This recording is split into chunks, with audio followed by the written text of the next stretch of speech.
Mis propios padres se estaban riendo mientras me veían parada con 2 maletas frente a su puerta después de mi divorcio, como si mi vida derrumbándose fuera algo digno de burla y no el momento más difícil que había vivido en años.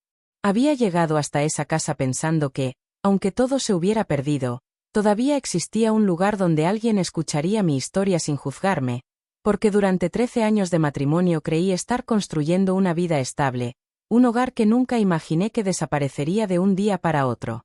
Con la voz temblando intenté explicar que mi exesposo se había quedado con el departamento, con los ahorros y con casi todo lo que habíamos construido juntos, esperando al menos una palabra de apoyo. Sin embargo, mi madre soltó una risa amarga y dijo que si había terminado en la calle seguramente algo había hecho para merecerlo, y todavía agregó que quizá la vida aún tenía preparado algo peor para mí. Mientras escuchaba esas palabras entendí que no solo había perdido un matrimonio, también había perdido el último lugar donde creía que todavía podía refugiarme, aunque ninguno de ellos imaginaba que, en ese mismo momento, un abogado estaba revisando unos documentos olvidados de mi pasado que iban a cambiar por completo esta historia. Mientras escuchaba aquellas risas entendí algo que me dolió aceptar. Durante años todos habían visto en mí a alguien débil, alguien que siempre resolvía problemas en silencio y seguía adelante sin hacer ruido. Tal vez por eso pensaron que podían humillarme de esa manera sin consecuencias. Sin embargo, esa imagen estaba muy lejos de quién realmente soy. Durante mucho tiempo preferí no hablar de mi pasado porque nunca quise que mi historia se usara como una excusa para lástima. Desde muy joven aprendí que la estabilidad no aparece por casualidad. Se construye con disciplina, paciencia y muchas noches de sacrificio. Mientras otras personas de mi edad salían a divertirse, yo trabajaba jornadas largas para pagar mis estudios y ayudar en casa. No fue un camino fácil, pero esa etapa me enseñó algo que después se volvió una de mis mayores fortalezas: observar, escuchar y recordar cada detalle antes de tomar una decisión. Estudié administración y durante varios años trabajé en una pequeña firma dedicada a revisar contratos, documentos y movimientos financieros de empresas familiares. Mi trabajo consistía en detectar errores, irregularidades y decisiones que podían destruir un patrimonio completo si nadie las veía a tiempo. Aquella experiencia me enseñó a mirar más allá de lo evidente, a entender cómo se mueven el dinero, las propiedades y los acuerdos firmados en silencio. También me enseñó que muchas traiciones no comienzan con un gran escándalo, sino con pequeños cambios que casi nadie nota. Con el tiempo dejé ese trabajo cuando mi matrimonio empezó a ocupar toda mi atención. Creí que estaba entrando en una etapa más tranquila de la vida, dedicada a construir un hogar estable. Me convencí de que ya no necesitaba revisar cada documento ni analizar cada decisión porque estaba confiando en la persona con la que compartía todo. Durante años pensé que eso era lo correcto, que el amor significaba bajar la guardia y creer en los planes que alguien más prometía. Ahora, parada frente a esa puerta escuchando las risas de mis propios padres, comprendí algo con claridad brutal: nadie en esa casa sabía realmente de lo que yo era capaz cuando la situación lo exigía.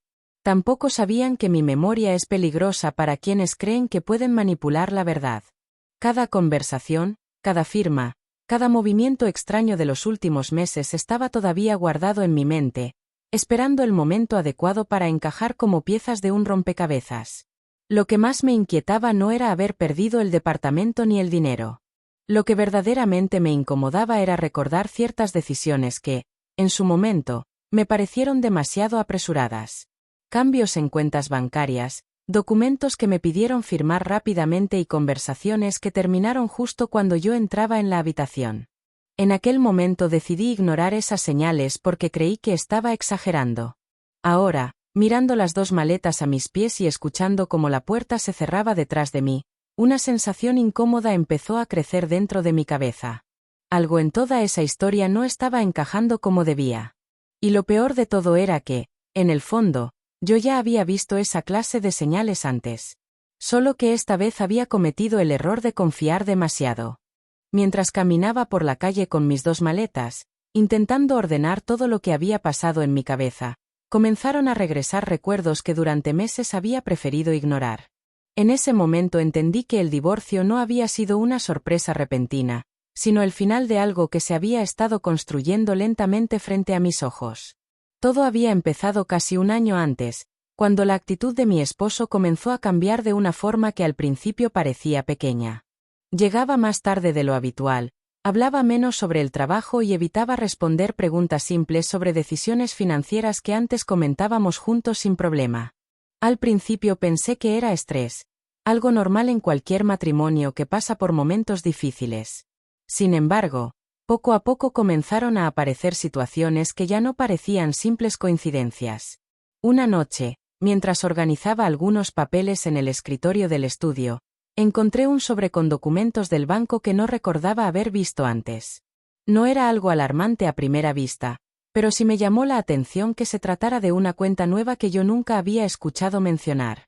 Cuando pregunté de manera tranquila, la respuesta llegó demasiado rápido, como si hubiera estado preparada. Dijo que era solo una cuenta temporal para manejar algunos pagos relacionados con un proyecto. Sonaba lógico, pero algo en su tono me hizo sentir una incomodidad difícil de explicar. Semanas después ocurrió algo parecido. Estábamos cenando cuando mencionó que tal vez sería buena idea vender el departamento en el futuro para invertir en otra propiedad más grande.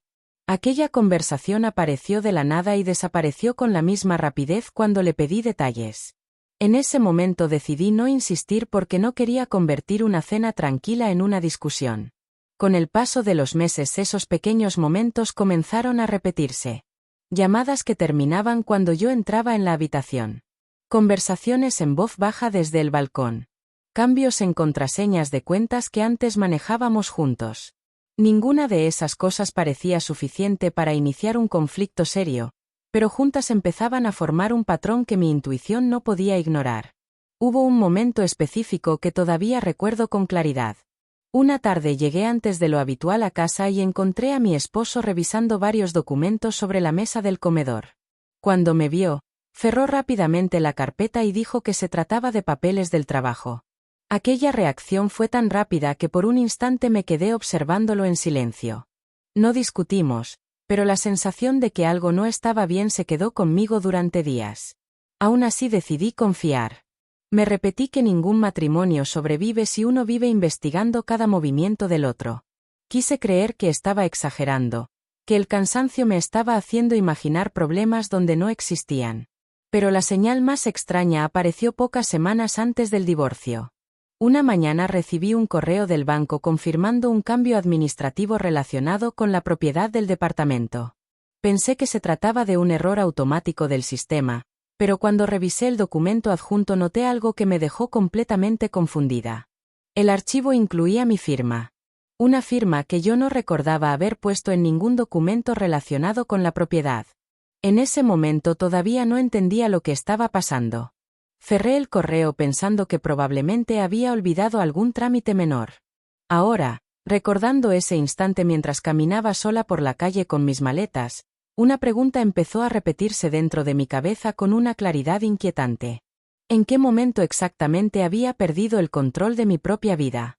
Mientras avanzaba sin rumbo claro por la calle, aquella pregunta comenzó a transformarse en algo más concreto. Ya no se trataba solo de recuerdos incómodos, sino de piezas que empezaban a encajar con una lógica inquietante. Durante meses había ignorado señales que ahora regresaban con una claridad imposible de negar. La primera vez que decidí revisar todo con calma fue pocas semanas antes del divorcio. Aquella mañana abrí la computadora con la intención de organizar algunos archivos personales, pero terminé entrando a la cuenta bancaria que durante años habíamos usado para manejar los gastos del hogar. No esperaba encontrar nada extraño. Sin embargo, bastaron unos segundos para notar que algo no estaba bien. El saldo era mucho más bajo de lo que recordaba. Pensé que tal vez se trataba de pagos recientes o de algún movimiento automático que no había visto. Empecé a revisar el historial con más atención y fue entonces cuando apareció una transferencia que no tenía ningún sentido. Era una cantidad considerable enviada a una cuenta que no reconocía. Al principio creí que podía tratarse de un error del banco, pero al revisar los movimientos de las semanas anteriores descubrí que no era la única. Había varias transferencias similares, todas realizadas en horarios en los que yo estaba trabajando o fuera de casa. Cada una parecía calculada para no llamar demasiado la atención, pero juntas representaban una suma que superaba por mucho lo que habíamos ahorrado en los últimos años. La incomodidad que sentí en ese momento fue difícil de describir. No era solo preocupación por el dinero, sino la sensación de que alguien estaba moviendo piezas importantes sin decirme nada. Decidí esperar a que llegara a casa para preguntarle directamente. Aquella noche intenté hablar con calma, sin acusaciones, solo buscando una explicación lógica para lo que estaba viendo. Al principio escuchó en silencio mientras yo mencionaba las transferencias, pero su expresión cambió cuando mencioné los montos exactos. Durante unos segundos hubo un silencio pesado en la habitación. Después dijo algo que todavía recuerdo palabra por palabra. Explicó que había tomado algunas decisiones financieras sin consultarme porque creía que era lo mejor para los dos. Según él, se trataba de inversiones temporales que pronto traerían beneficios mayores. Intentó convencerme de que estaba exagerando, que esas operaciones eran normales y que no tenía sentido revisar cada detalle como si estuviéramos en un interrogatorio. Su tono era tranquilo, pero había algo frío en la forma en que hablaba, como si la conversación ya estuviera resuelta desde antes de comenzar. Intenté insistir en que necesitaba ver los documentos relacionados con esas supuestas inversiones. La respuesta llegó con una calma que me dejó helada. Dijo que no era necesario preocuparse por cosas que yo no entendía del todo y que sería mejor confiar en las decisiones que él ya había tomado. En ese momento sentí que algo dentro de mí se rompía lentamente. No era solo el dinero, ni siquiera la posibilidad de haber perdido nuestros ahorros. Era la forma en que hablaba, como si todo aquello ya no fuera una conversación entre dos personas que habían construido una vida juntas. Antes de levantarse de la mesa dijo algo más que terminó de confirmar lo que yo todavía no quería aceptar. Con una tranquilidad absoluta afirmó que, legalmente, muchas de esas decisiones ya estaban firmadas y registradas, y que discutirlas ahora no cambiaría nada. En ese instante comprendí que no estaba frente a un simple error financiero. Estaba frente a un plan que llevaba mucho tiempo avanzando sin que yo lo supiera. Después de aquella conversación entendí que discutir no iba a cambiar nada. La seguridad con la que hablaba dejaba claro que todo estaba planeado desde mucho antes de que yo empezara a hacer preguntas. Durante unos minutos permanecí sentada frente a la mesa tratando de controlar la rabia y la confusión que me recorrían por dentro, pero en lugar de reaccionar impulsivamente decidí hacer algo que siempre me había funcionado en momentos difíciles: guardar silencio y observar. Durante los días siguientes actué como si hubiera aceptado sus explicaciones. No levanté la voz, no volví a mencionar las transferencias y tampoco insistí en revisar los documentos que decía tener. Desde afuera parecía que todo había vuelto a la normalidad, pero en realidad yo estaba prestando atención a cada detalle que antes había pasado por alto. Comencé revisando nuevamente los correos del banco y las notificaciones automáticas que llegaban a mi teléfono. Muchos mensajes que antes había ignorado ahora tenían un significado distinto. Descubrí fechas específicas en las que se habían realizado movimientos importantes y empecé a anotar todo en una libreta pequeña que guardaba en mi bolsa. No era una investigación oficial, solo necesitaba entender qué estaba ocurriendo realmente. Una tarde aproveché que él había salido temprano para revisar algunos archivos que quedaban en la computadora del estudio. No encontré contratos completos ni documentos formales, pero sí rastros de conversaciones relacionadas con inversiones y transferencias a cuentas que no pertenecían a nuestra institución bancaria habitual. Aquello confirmó algo que ya sospechaba. El dinero no se estaba moviendo por error, estaba siendo redirigido con un propósito muy claro. Aún así decidí no confrontarlo otra vez. Sabía que, si quería entender todo el plan, necesitaba más información y más calma de la que cualquiera podría mantener en una discusión. Fue en ese momento cuando recordé a alguien que no veía desde hacía varios años. Un abogado con el que había trabajado indirectamente durante mi etapa en la firma de auditoría. Su nombre era Tomás Herrera y siempre había tenido fama de ser extremadamente cuidadoso con los detalles legales. Durante nuestro trabajo en común lo había visto resolver situaciones complicadas relacionadas con propiedades familiares y contratos que parecían imposibles de interpretar. No tenía la intención de iniciar una guerra legal, al menos no todavía. Lo único que necesitaba era saber si todo aquello que estaba viendo realmente tenía sentido desde el punto de vista jurídico. Lo llamé una mañana desde un café cercano a mi trabajo. La conversación fue breve al principio, Solo un saludo y una explicación muy general de que necesitaba revisar algunos documentos relacionados con mi matrimonio y ciertas decisiones financieras recientes. Tomás aceptó reunirse conmigo sin hacer demasiadas preguntas. 2 días después nos encontramos en su oficina. Llevé conmigo copias de correos, capturas de movimientos bancarios y algunos archivos que había logrado guardar discretamente. Mientras él revisaba todo en silencio, su expresión fue cambiando poco a poco de la curiosidad profesional a una concentración mucho más seria. Pasaron varios minutos sin que dijera una sola palabra. Finalmente dejó los documentos sobre el escritorio, respiró con calma y me miró directamente a los ojos antes de hacer una pregunta que cambió por completo el rumbo de mi historia. Quería saber si yo recordaba haber firmado ciertos papeles relacionados con la propiedad del departamento y con la administración de nuestras cuentas conjuntas. Cuando negué con la cabeza, Tomás volvió a mirar los documentos con una atención aún mayor. Fue entonces cuando mencionó algo que hizo que el silencio en la oficina se volviera mucho más pesado. Según los registros que tenía frente a él, mi firma aparecía en varios documentos importantes que yo aseguraba no haber firmado jamás.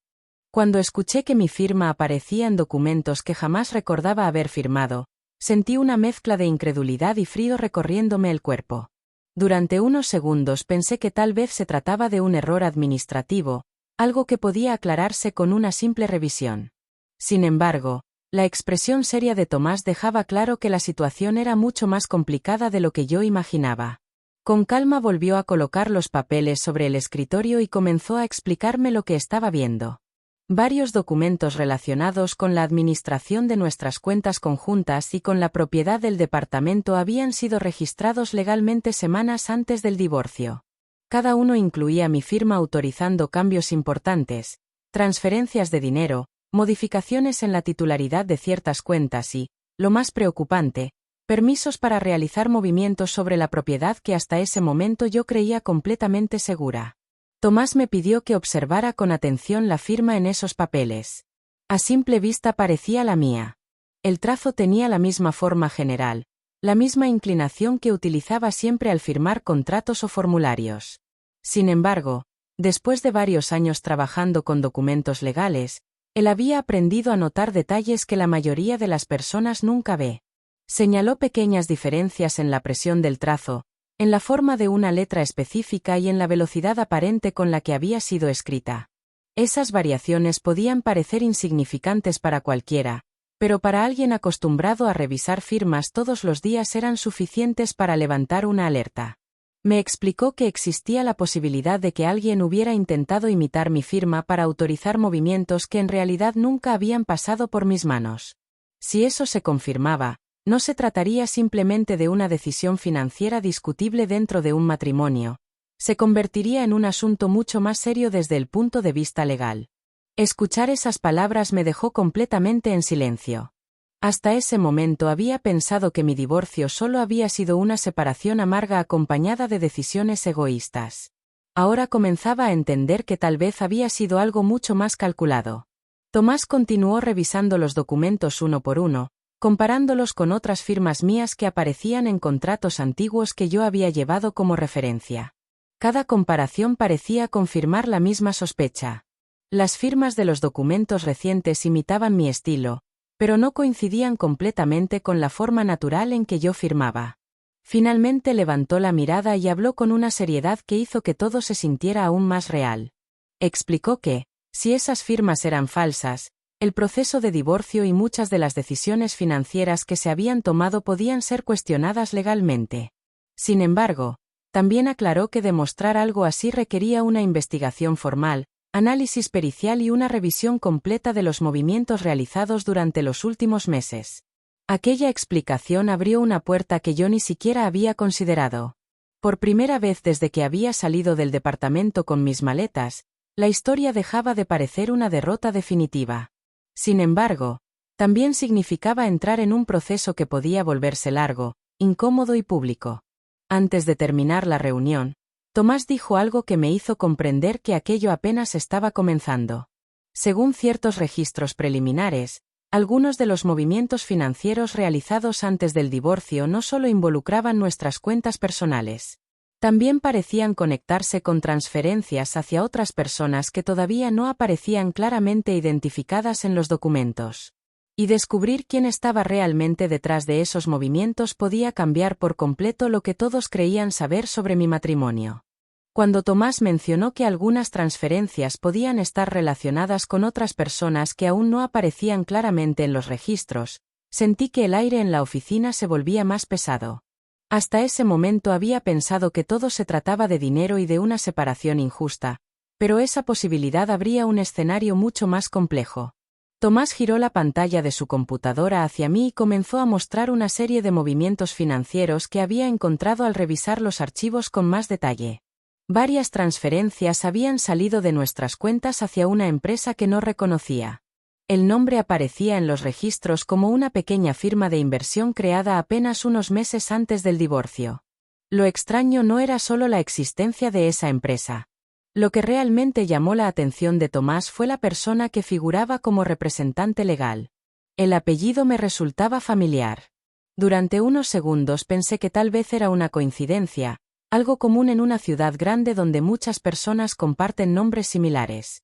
Sin embargo, cuando Tomás abrió el registro completo de la empresa, la duda desapareció por completo. El nombre pertenecía a alguien que yo conocía muy bien. Era el hermano menor de mi exesposo. Durante años había sido presentado dentro de la familia como alguien que apenas estaba comenzando su vida profesional, un hombre que supuestamente todavía buscaba estabilidad laboral. Nunca imaginé que su nombre pudiera aparecer relacionado con transferencias de dinero provenientes de nuestras cuentas conjuntas. Tomás siguió revisando los registros y descubrió algo todavía más inquietante. La empresa había sido creada exactamente 3 meses antes de que comenzaran las primeras transferencias importantes. En los documentos de constitución aparecía como una compañía dedicada a proyectos de inversión inmobiliaria, pero no existían registros públicos de propiedades, oficinas ni empleados asociados a esa actividad. En otras palabras, sobre el papel parecía una empresa real. En la práctica, no mostraba señales claras de operar como tal. Mientras observaba esa información sentí una mezcla de sorpresa y enojo difícil de explicar. Durante años había compartido reuniones familiares, cenas y celebraciones con personas que ahora parecían formar parte de algo que yo nunca había visto venir. Tomás me explicó que ese tipo de estructuras se utilizan muchas veces para mover dinero de forma discreta antes de realizar cambios legales importantes, especialmente cuando alguien intenta reorganizar bienes antes de un proceso de separación o de disputa patrimonial. Escuchar eso hizo que muchas conversaciones del pasado adquirieran un nuevo significado. Recordé reuniones familiares en las que mi exesposo y su hermano hablaban en voz baja sobre proyectos futuros. En aquel momento nunca presté demasiada atención, porque pensé que se trataba de planes laborales normales entre familiares. Ahora empezaba a entender que tal vez esas conversaciones tenían otro propósito. Tomás cerró uno de los documentos y me miró con seriedad antes de decir algo que cambió por completo mi forma de ver toda la historia. Según los registros preliminares, las transferencias que habían salido de nuestras cuentas no se habían detenido después del divorcio. Seguían ocurriendo. Y eso significaba que el plan que había comenzado meses atrás todavía estaba en movimiento. Si queríamos entender realmente qué había pasado con mi dinero y con mi propiedad, tendríamos que seguir el rastro completo de esas transferencias. Porque detrás de ellas podía esconderse algo mucho más grande de lo que yo imaginaba. Después de ver aquellos registros entendí que ya no podía seguir esperando respuestas desde la distancia. Durante semanas había revisado documentos, escuchado explicaciones legales y reconstruido cada paso que llevó a mi divorcio, pero todavía faltaba algo importante: enfrentar directamente a la persona que había estado en el centro de todo. No fue una decisión impulsiva. Tomás incluso me sugirió que esperara a reunir más pruebas antes de hablar con él, pero dentro de mí existía una necesidad clara de escuchar su versión sin intermediarios. No buscaba una discusión ni una escena dramática, solo quería mirar a los ojos a quien había compartido 13 años de mi vida y entender hasta dónde había llegado todo aquello. Lo llamé 2 días después. Aceptó reunirse conmigo en un café tranquilo cerca del centro, un lugar donde solíamos encontrarnos cuando todavía hablábamos de planes y proyectos para el futuro. Cuando llegó, su actitud parecía tranquila, casi demasiado relajada para alguien que sabía perfectamente que el divorcio nos había dejado en lados opuestos. Durante los primeros minutos la conversación fue incómodamente cordial. Hablamos de cosas superficiales, como si ninguno quisiera mencionar lo que realmente nos había llevado hasta esa mesa. Finalmente decidí romper ese silencio. Le expliqué que había revisado los movimientos financieros de los últimos meses y que varias transferencias estaban conectadas con una empresa registrada a nombre de su hermano. No levanté la voz ni mostré enojo, simplemente puse sobre la mesa algunos documentos que Tomás me había ayudado a imprimir. Por primera vez desde que comenzó la conversación, su expresión cambió. Intentó mantener la calma mientras observaba los papeles, pero su mirada dejó claro que no esperaba que yo tuviera esa información. Durante unos segundos pareció buscar una explicación rápida, algo que pudiera decir para desviar el tema hacia otro lado. Finalmente soltó una frase que reveló mucho más de lo que probablemente pretendía. Dijo que esas decisiones habían sido necesarias para proteger ciertos intereses familiares y que, en realidad, todo estaba perfectamente dentro de la ley. Según él, yo estaba interpretando las cosas de manera exagerada. Escuchar eso me confirmó algo que ya sospechaba. No estaba frente a alguien arrepentido. Estaba frente a alguien que todavía creía tener el control de toda la situación. Y precisamente por eso tomé una decisión que iba a cambiar el rumbo de todo lo que venía después. Después de escuchar su explicación entendí que discutir en esa mesa no cambiaría nada. Su seguridad no venía de la verdad. Venía de la confianza de que yo nunca iría más lejos. Durante años había contado con mi silencio, con mi paciencia y con mi costumbre de evitar conflictos innecesarios. Probablemente pensaba que todo terminaría ahí, con una conversación incómoda y con cada uno siguiendo su camino. Sin embargo, esa vez la historia ya había tomado otro rumbo. Un par de días después de aquella reunión regresé a la oficina de Tomás con la decisión completamente clara. No se trataba solo de recuperar dinero ni de cuestionar el divorcio. Se trataba de entender cómo se habían firmado documentos con mi nombre sin que yo hubiera estado presente. Tomás comenzó a preparar una revisión formal de todo el proceso. Primero solicitó un análisis pericial de las firmas que aparecían en los documentos más importantes relacionados con la propiedad y con las transferencias bancarias. Ese tipo de estudios no se hacen a la ligera. Especialistas comparan trazos, presión del bolígrafo, velocidad de escritura y otros detalles que normalmente pasan desapercibidos. Mientras el análisis avanzaba, también se inició una revisión más profunda de las transferencias que habíamos encontrado. Cada movimiento quedó registrado dentro de un expediente que comenzaba a mostrar un patrón cada vez más claro. Semanas después llegó el primer resultado importante. El informe pericial confirmó lo que Tomás había sospechado desde el principio. Varias de las firmas utilizadas para autorizar cambios en nuestras cuentas no correspondían a mi escritura natural. Las diferencias eran suficientes para considerar que esos documentos habían sido firmados por otra persona intentando imitar mi estilo. Cuando esa conclusión quedó registrada oficialmente, la situación dejó de ser una simple disputa entre dos personas que habían terminado un matrimonio. Se convirtió en un asunto legal mucho más serio. A partir de ese momento las preguntas comenzaron a dirigirse hacia quienes habían presentado esos documentos y hacia quienes se habían beneficiado directamente de los movimientos financieros. Y por primera vez desde que salí de aquel departamento con mis maletas, el control de la historia ya no estaba en manos de quienes habían planeado todo desde el principio. Cuando el informe pericial confirmó que varias firmas no correspondían a mi escritura real, algo cambió de forma definitiva. Durante meses había vivido con la sensación de haber perdido todo por decisiones que ya no podían discutirse, pero ese documento demostraba que la historia nunca había sido tan simple como parecía. Tomás presentó los resultados dentro del proceso legal y, poco a poco, comenzaron a aparecer consecuencias que nadie había previsto cuando todo empezó. Los registros financieros fueron revisados con mayor profundidad y varias transferencias terminaron conectando directamente con la empresa creada a nombre del hermano de mi exesposo. Lo que al principio parecía un movimiento discreto de dinero ahora aparecía como parte de una cadena de decisiones que necesitaban explicaciones claras. La noticia empezó a circular dentro del círculo familiar y la reacción fue muy diferente a las risas que yo había escuchado el día que llegué con mis maletas frente a la casa de mis padres. Algunas personas que antes habían preferido mantenerse al margen comenzaron a preguntar qué estaba pasando realmente. Otras, que habían repetido la versión más conveniente para todos, empezaron a guardar silencio. No sentí alegría al ver ese cambio. Más bien apareció una sensación extraña de calma, como si finalmente el peso de la injusticia estuviera moviéndose hacia donde siempre debió estar. No necesitaba venganza ni escándalos públicos, lo único que quería era que la verdad dejara de estar escondida detrás de documentos manipulados y decisiones tomadas sin mi consentimiento. Con el avance del proceso también surgió la posibilidad de revisar nuevamente los acuerdos firmados durante el divorcio. Algunos puntos que parecían definitivos comenzaron a reabrirse, y varias decisiones financieras tuvieron que ser reconsideradas. En medio de todo aquello entendí algo importante.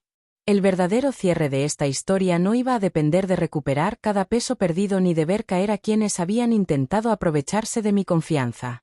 El verdadero cierre consistía en algo mucho más simple y mucho más difícil al mismo tiempo. Aceptar que algunas personas que llamamos familia nunca estuvieron realmente de nuestro lado. Y decidir, a pesar de todo, qué tipo de vida quería construir a partir de ese momento. Con el paso de los meses, la historia que comenzó con 2 maletas frente a una puerta cerrada terminó revelando algo mucho más profundo que un divorcio injusto. El proceso legal siguió su curso y varias decisiones tomadas sin mi conocimiento tuvieron que ser revisadas. Parte del dinero fue rastreado, algunos acuerdos cambiaron y, sobre todo, quedó claro que la verdad siempre encuentra la forma de salir a la luz, aunque al principio parezca enterrada bajo papeles y mentiras. Sin embargo, lo más importante no ocurrió en una oficina ni dentro de un expediente. Ocurrió dentro de mí. Durante mucho tiempo pensé que mi mayor pérdida había sido el matrimonio o la casa que creí haber construido con tanto esfuerzo. Después entendí que la verdadera pérdida habría sido permitir que esa traición definiera quién soy y cómo iba a vivir el resto de mi vida. Aquella tarde en la que mis propios padres se rieron de mí, cuando dijeron que merecía algo peor por haber terminado en la calle, sentí que todo lo que conocía se rompía al mismo tiempo. En ese momento parecía imposible imaginar que algún día podría recordar esa escena sin sentir vergüenza o rabia. Hoy la recuerdo de otra forma. La recuerdo como el instante exacto en el que dejé de intentar demostrar mi valor a personas que nunca estuvieron dispuestas a verlo. Porque la familia no es solo la gente que comparte tu sangre o tu apellido. La familia real es la que aparece cuando la vida se derrumba y decide quedarse a tu lado incluso cuando no hay nada que ganar. Perdonar no significa olvidar lo que ocurrió ni aceptar el daño como algo normal. Perdonar, para mí, significó soltar el peso de esa historia para poder seguir caminando sin cargar con la amargura de otros. Aquellos que se rieron ese día pensaron que estaban viendo el final de mi vida tal como la conocía. En realidad estaban presenciando el momento en que comenzó algo mucho más fuerte. Porque perder una casa puede doler. Perder un matrimonio puede romperte por dentro. Pero perder el miedo a empezar de nuevo es una libertad que nadie puede quitarte. Y hay algo que aprendí después de todo esto. El amor verdadero nunca protege mentiras.